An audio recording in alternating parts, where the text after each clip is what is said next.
Hello everyone, I'm Anuj. I'm preparing for banking exam. Let's do it together. तो आज मैं आपको ये बताने वाला हूँ कि अब हम लोग तैयारी कैसे करेंगे. How I prepare for IBPS clerk exam in 10 days. Approximately 10 days बचे होंगे. ठीक है. आज तो फर्स्ट डे समझ लो हो सकता है, क्योंकि पीओ के एग्जाम खत्म हो चुके हैं. आरआरबी पीओ के एग्जाम खत्म हो चुके हैं. तो अब हमारा नेक्स्ट टारगेट जो होता है वो IBPS क्लर्क होता है. ठीक. 3 सितंबर डेट है. और लोगों की और भी डेट हो सकती है. मेरी 3 सितंबर डेट है, तो मैं अपने हिसाब से बताऊंगा कि 10 डेज में, मैं अप्रोक्सीमेटली 10 डेज ही मान रहा हूँ. ठीक है. कि इस टाइम में अब मुझे कैसे तैयारी करनी है, और साथ साथ मैं मेंस के लिए कैसे तैयारी करनी है. क्योंकि अब जब आरआरबी पीओ का रिजल्ट आएगा या फिर क्लर्क का रिजल्ट आएगा, उसके बाद सिर्फ 20 दिन बचेगा मेंस के लिए. और 20 दिन में आप मेंस की तैयारी नहीं कर पाओगे. ठीक है. चाहे आप कितने भी डेडिकेटेड वे में कर लो, अगर जो आप शुरू से कर रहे हो तो उसके लिए आपको शुरू से तैयार रहना पड़ेगा स्टार्टिंग से. तो करंट अफेयर भी कवर करना है और इसको भी मैनेज करते हुए चलना है. ठीक है. तो ही मैं बताता हूँ कि 10 डेज में मेरा IPS क्लर्क का क्या प्लान है. ठीक. पूरा बता देता हूँ. सबसे पहले हम लोग टारगेट करेंगे इंग्लिश. ठीक.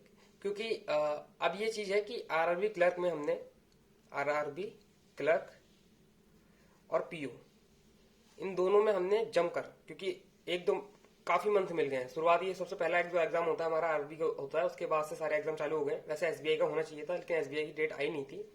ये दोनों एग्जाम पहले हो चुके हैं हमारे, और हमने अच्छी तरह से रीजनिंग और मैथ कॉन्ट सेक्शन को अच्छे से प्रैक्टिस कर लिया है. ठीक है. अब मैं इतना तो मान सकता हूँ कि अगर आपने क्लर्क में 70 मार्क्स तक करे हैं 45 मिनट्स में. ठीक है. तो मतलब अच्छी खासी प्रैक्टिस है आपकी कि 40 मिनट में आप 70 के आसपास मार्क्स में गेन कर सकते हो. तो IBPS क्लर्क का भी वही हाल है. ठीक है. इसमें बस क्या है, इंग्लिश सेक्शन को एक्स्ट्रा इंक्लूड कर दिया गया है. मेरा टारगेट क्या रहता है, मैं अपना बताता हूँ. मेरा टारगेट रहता है 25 मार्क्स का. मैं उसी को फोकस करता हूँ. जो एरर पार्ट होता है, एरर पार्ट, मैं उसको कट कर देता हूँ. उसको मैं सॉल्व नहीं करता हूँ. या आप समझ सकते हो लीस्ट प्रायोरिटी लिस्ट में रहता है मेरा एरर डिटेक्शन. उससे पहले मैं सारे क्वेश्चन कर लेता हूँ. टाइम बचता है, ऑब्वियसली मुझे कहीं ना कहीं इन्वेस्ट करना है, तो मैं तब जाके एरर डिटेक्शन करता हूँ. 1-2 मार्क्स का होता है तो मैं कर देता हूँ, बिल्कुल कॉन्फिडेंस होता हूँ तब. नहीं तो मैं बिल्कुल छोड़ देता हूँ. क्योंकि क्या होता है इंग्लिश में, एक आता है ग्रामर पार्ट, एक ग्रामर पार्ट आपका आता है. ठीक है. बाकी आपकी जनरल इंग्लिश आती है. तो ग्रामर पार्ट में जो होता है सबसे ज्यादा मेन जो होता है वो एरर में ही आता है. ठीक है. आपको एज है ना, एज ए आर्टिकल का ध्यान रखना पड़ता है, ए दा एज का ध्यान रखना पड़ता है, हैज हर और हैव इन सब का ध्यान रखना पड़ता है, वुड है ना, past and third form first form in सब का ध्यान रखना पड़ता है ना, कि कहाँ पे यूज हो रहा है. प्लूरल और सिंगुलर का ध्यान रखना पड़ता है कि कहाँ एस लग रहा है, कहाँ ईएस लग रहा है. ठीक है. तो ये सब जो पार्ट आता है वो एरर डिटेक्शन में आता है. और एरर डिटेक्शन आप लोगों को पता ही है, 5 पार्ट का एक पूरा सेंटेंस आता है, उसमें 5 पार्ट डिवाइड होते हैं. आपको बताना होता है कि कौन से पार्ट में एरर है. ठीक है. तो मैं इसको थोड़ा सा इग्नोर करता हूँ, है ना. वीक सेक्शन भी है मेरा ग्रामर पार्ट, इसलिए मैं इसको इग्नोर करता हूँ. लास्ट में भले ही कर लूँ, लेकिन शुरुआत में बिल्कुल नहीं करता हूँ, छोड़ देता हूँ मैं एकदम. 5 मार्क्स का आता है, 5 मार्क्स में छोड़ देता हूँ, क्योंकि मुझे इसमें एक्यूरेसी चाहिए. ठीक है. इंग्लिश में एक्यूरेसी लाना थोड़ा सा मुश्किल होता है, क्योंकि 1-2 मार्क्स आपका गलत हो ही सकता है, क्योंकि इंग्लिश में सबको लगता है कि हम ही सही कर रहे हैं. ठीक है. मैं समझ सकता हूँ, क्योंकि सबने जब क्वेश्चन करते हैं तो लगता है नहीं नहीं ये यही आंसर होता है. लेकिन ऐसा होता है इंग्लिश में, क्योंकि रीजनिंग और मैथ में तो बिल्कुल टोटली डिफरेंट होता है. 5 ऑप्शन है आपके पास. ठीक है. तो उसमें एक ऑप्शन सही होगा, बाकी 4 गलत ही होंगे. ये होता है डिसाइडेड. ठीक. इंग्लिश और क्वांट में, वो सॉरी रीजनिंग और क्वांट में. इंग्लिश में क्या होता है, आपको फर्स्ट ऑप्शन भी राइट लग रहा होगा, सेकंड भी राइट लग रहा होगा, थर्ड भी लग रहा होगा, लेकिन एक सारे जो ऑप्शन होंगे वो राइट होंगे, लेकिन नियरेस्ट राइट जो होता है ना, नियरेस्ट आंसर कौन सा होगा वो आपको डिसाइड करना होता है. तो थोड़ा सा ये टफ पार्ट पड़ जाता है इंग्लिश में, और इसलिए एक्यूरेसी गड़बड़ा जाती है, क्योंकि सबको लगता है कि हमने ही सही मार्क करा है, लेकिन आंसर भले ही कुछ और होता है. ठीक है. इसलिए मैं एरर पार्ट तो छोड़ देता हूँ. फिर नेक्स्ट पार्ट जो होता है आरसी, बहुत इंपॉर्टेंट होता है आरसी. ठीक है. और आता ही आता है. 10 मार्क्स का आ सकता है ये. ठीक है. अब इस आरसी समझ लो क्वांट की डीआई है ये. ठीक. इसमें सब कुछ इंक्लूडेड होता है. इसमें कहो एरर डिटेक्शन भी पूछ ले आपसे, रिप्लेसमेंट भी पूछ ले, फ्लिप्स भी पूछ ले, रीअरेंजमेंट करने को भी पूछ सकता है. तो आरसी में आपकी सबसे मेन चीज होती है रीडिंग. जहां से आपको पढ़ सके वहां से रीडिंग करो. और मैं सबसे अच्छा बताता हूँ रीडिंग करने का सोर्स, कि आप कैप्सूल उठा लो. ठीक है. करंट अफेयर्स की कैप्सूल उठा लो और उसको पढ़ो. उसमें इंग्लिश लिखी होती है ना, उसको पढ़ो. इससे क्या होगा, आपकी रीडिंग भी अच्छी हो जाएगी, ऊपर से आपको करंट अफेयर जो भी चल रहा होगा ना वो अच्छी तरह पता चल जाएगा। ठीक, दो चीजें आपकी कवर हो जाएंगी एक साथ। ठीक है, तो आरसी तो आप वहां से कर सकते हो। और मतलब आपका और भी मन है, नॉवल वॉवल अगर पढ़ते हो आप, ठीक है, बुक्स कोई पढ़ते हो तो उसको भी कंसिडर कर सकते हो। लेकिन जो मैंने इफेक्टिव वे बता दिया है कि अगर आप करंट अफेयर पढ़ोगे तो आपको ज्यादा मतलब फायदा देगा वो। ठीक है, क्योंकि आपका करंट अफेयर भी कंप्लीट होता रहेगा। अभी कॉमनवेल्थ हुआ है, ठीक है, तो कॉमनवेल्थ में इंडिया की रैंक कितनी है, 4th रैंक है इंडिया की मेडल में, है ना। कुल शायद 63 मेडल जीते हैं या 61 मेडल जीते हैं, इसके अप्रोक्स जीते हैं। तो आप कॉमनवेल्थ का कहीं से पीडीएफ डाउनलोड कर लो, करंट अफेयर की लोगों ने बना रखी है, यूट्यूब पे जाके देख लो या फिर गूगल से डाउनलोड कर लो, उसको पढ़ लो अच्छी तरह। इससे क्या होगा, आपका कॉमनवेल्थ भी कंप्लीट हो जाएगा। ठीक है, और रीडिंग भी हो जाएगी अच्छी तरह, और एक करंट अफेयर भी तैयार हो जाएगा। ठीक, ये चीज आप कर लेना।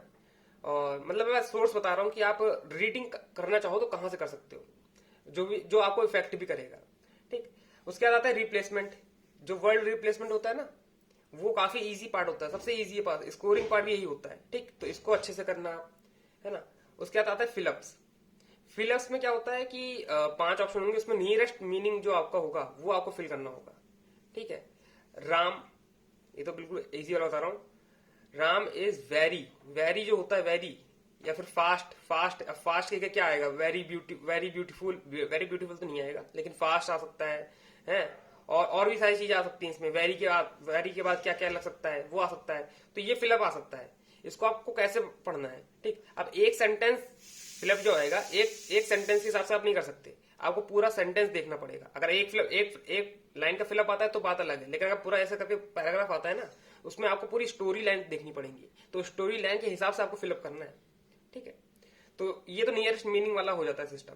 जब आप ऑप्शन पढ़ोगे ना, तो ऑप्शन को जब पढ़ोगे आपके माइंड में खुद आएगा। अगर आपने रीडिंग अच्छे से कर रखी ना, तो आपको खुद आएगा, अटपटा सा लगेगा कि नहीं यार ये तो ऑप्शन नहीं लग रहा है, थोड़ा सा अटपटा लग रहा है, ये नहीं होगा ये होगा। ठीक, तो आप उससे उस इंस्टिंक्ट से जा सकते हो यहाँ पे। ठीक, उसके बाद आता है रीअरेंजमेंट। सेंटेंस को रीअरेंजमेंट करना होता है, फिर 5 सेंटेंस दे रखे होंगे छोटे, ऐसा पैटर्न आता है आईपीपीएस में, क्लर्क में, उनको आपको रीअरेंज करना होता है। ABCD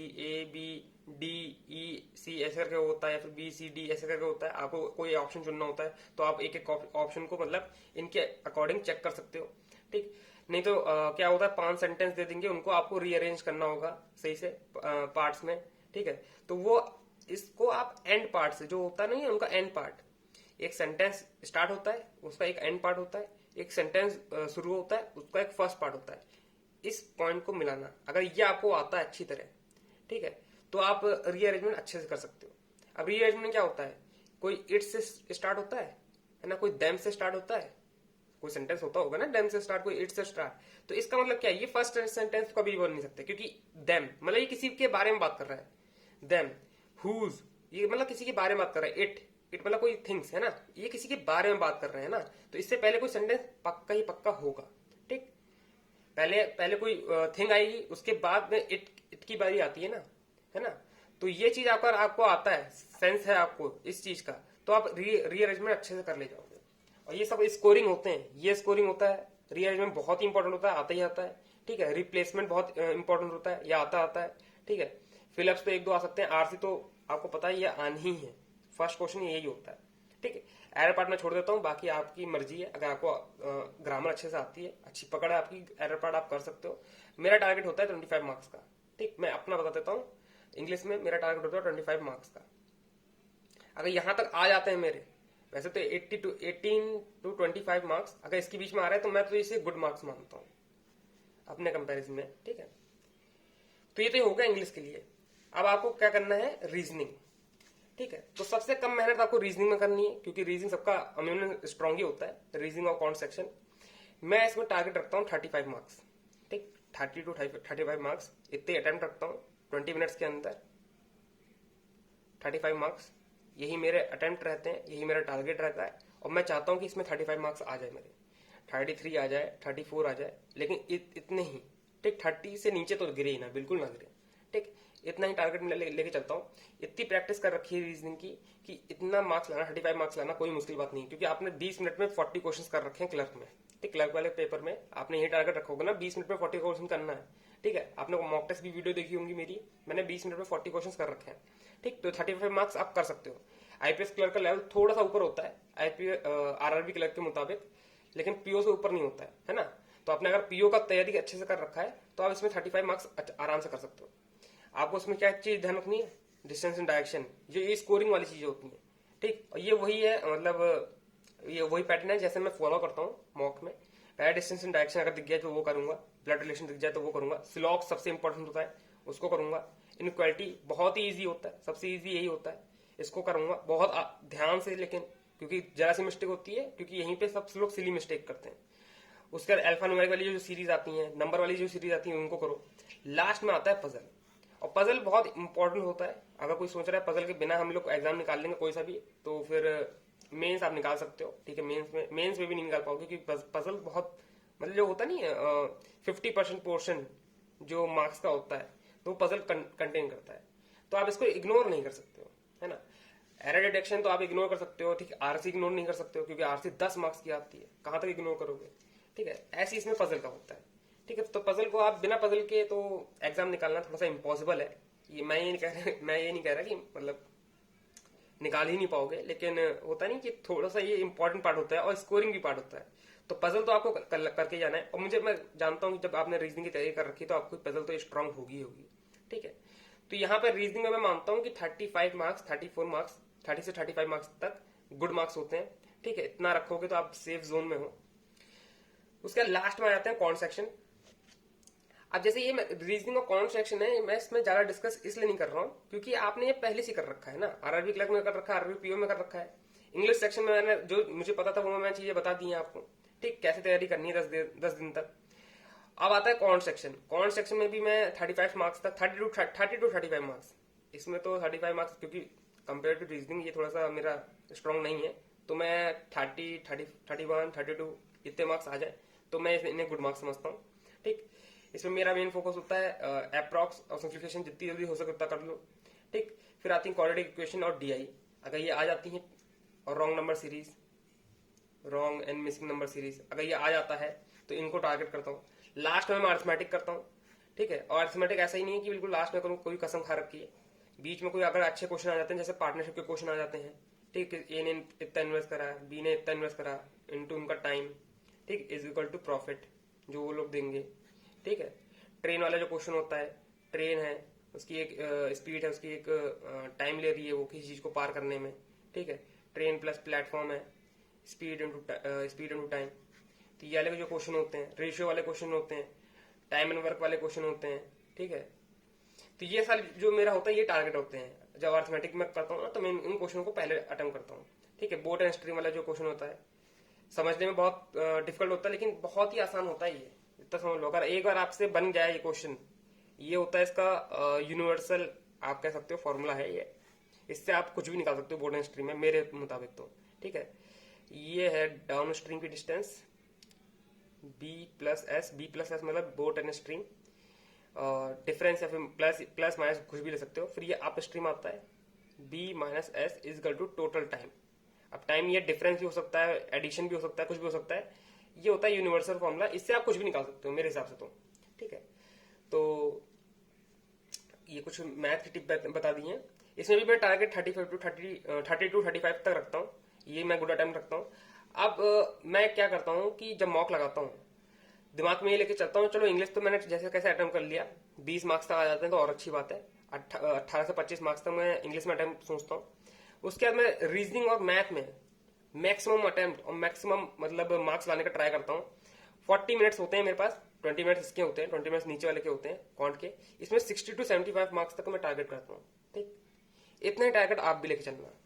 इंग्लिश को हटा के है ये, ठीक है, ये इंग्लिश को हटा के है। 60 टू 70 मार्क्स तक आपको लाने हैं किसी भी हालत में, चाहे आप कुछ भी करो, कितनी प्रैक्टिस कर लो, है आपका जो कमजोर है उसको सुधारो। 65 टू 75 मार्क्स आपको लाने ही लाने हैं। जिनका इंग्लिश भाई वीक है तो उनके बारे में बात कर रहा हूँ, उनमें से मैं एक हूं इसलिए मैं बता रहा हूँ, मेरा टारगेट ये रहता है। ठीक, उसके बाद आप अगर 70 मार्क्स आ जाते हैं, उसके बाद अगर इसमें से 20 मार्क्स जुड़ भी जाते हैं, 20 या 18 कुछ भी जुड़ जाता है, तो आपका ऑटोमेटिक 85 की प्लस चला जाएगा। और यही चाहिए मेरे को 85 प्लस टारगेट मैंने रख रखा है 80 to 80 मार्क्स। इससे प्लस हो जाता है तो बहुत ही अच्छी बात है। पिछली बार कट ऑफ शायद 82 गई थी जनरल की यूपी से, ठीक है। ओबीसी की 76 के आसपास गई थी, 76.4 गई थी, ठीक। तो आप समझ सकते हो एग्जाम का लेवल कहां तक है, 80 मार्क्स तक है। पहले तो हम लोग 70 मार्क्स 75 मार्क्स तक टारगेट करते थे क्योंकि वहीं तक कट ऑफ जाती थी। अब कट ऑफ बहुत ऊपर जाने लगी, 82 मार्क्स तक जाने लगी है, ठीक है। तो आपको वही टारगेट रखना पड़ेगा। 70 to 20 90 मार्क्स हो जाता है और यही सही रहता है। एक दो गलत मान भी लो तो 85 मार्क्स तक घसीट लाता है। तो यही कुछ कुल मेरा प्लान था, how I prepare for IBPS clerk exam in 10 days. बाकी मॉक लगाते रहो, दिन में एक मॉक, सबसे सुबह उठते ही एक मॉक लगा लो, ठीक है। उसके बाद उसको फुल एनालाइज करो, कहाँ पे आपने गलती करी कहाँ पे नहीं करी है। टारगेट ये रखो कि रीजनिंग और मैथ कौन सेक्शन में 70 मार्क्स तो ले ही आओ ताकि आपको कट ऑफ करीब ले आए, ठीक। इंग्लिश में इतने मार्क्स ले आओ कि कट ऑफ से बस पार करा दे, ठीक है। मैं ज्यादा नहीं कह रहा इंग्लिश में डालने को, या फिर जिसका जो वीक है, ठीक, अपने हिसाब से बना सकते हो। मेरा टारगेट ये था तो मैंने अब बता दिया है। बाकी आपको जो रीडिंग सेक्शन, क्योंकि इसमें आप इंग्लिश इन्वॉल्व हो गया ना, तो इंग्लिश में रीडिंग सेक्शन बहुत इंपॉर्टेंट होता है। रीडिंग के लिए आप करंट अफेयर्स पढ़ो, ठीक है। कैप्सूल पढ़ो, अड्डा की कैप्सूल्स आती हैं वो पढ़ो। और फिर क्लाउड के जो आप वहां पे जाके साइट पे जाके चेक कर सकते हो, वहां पे बहुत से दिन का भी आता रहता है, वीकली आता रहता है करंट अफेयर, उसको पढ़ सकते हो, ठीक। वन लाइनर्स पढ़ सकते हो, ठीक। और मैंने बता दिया ना कॉमनवेल्थ गेम आप पढ़ लो, वो काफी इंपॉर्टेंट है। इंडिया की 4th रैंक आई है, मतलब मेडल्स में, ठीक है। काफी मेडल्स उन्होंने जीते हैं, ठीक है। तो ये अभी तक का था। तो और मैं मॉक टेस्ट डालते ही रहूंगा, रीजनिंग सेक्शन का तो मॉक टेस्ट डालता रहूंगा। वहां से आप अप्रोच दे सकते हो कि आप 35 मार्क्स कैसे कवर कर सकते हो, ठीक है। 35 के अप्रोक्स, मतलब अटेम्प्ट तो 35 रखेंगे, एक दो मार्क्स गलत चला जाएगा तो ऊपर नीचे मार्क्स हो सकते हैं, लेकिन हम टारगेट यही रखेंगे कि 30 से ऊपर ही है, 30 से नीचे कभी ना जाए मार्क्स, है ना, दोनों में, ठीक है। तो 60 मार्क्स, 60 से 65 मार्क्स तक ले आते हो तो बहुत अच्छी बात होती है। तो that's all for today. I will meet you guys in next video. Till then work hard and stay motivated. Thank you guys for watching.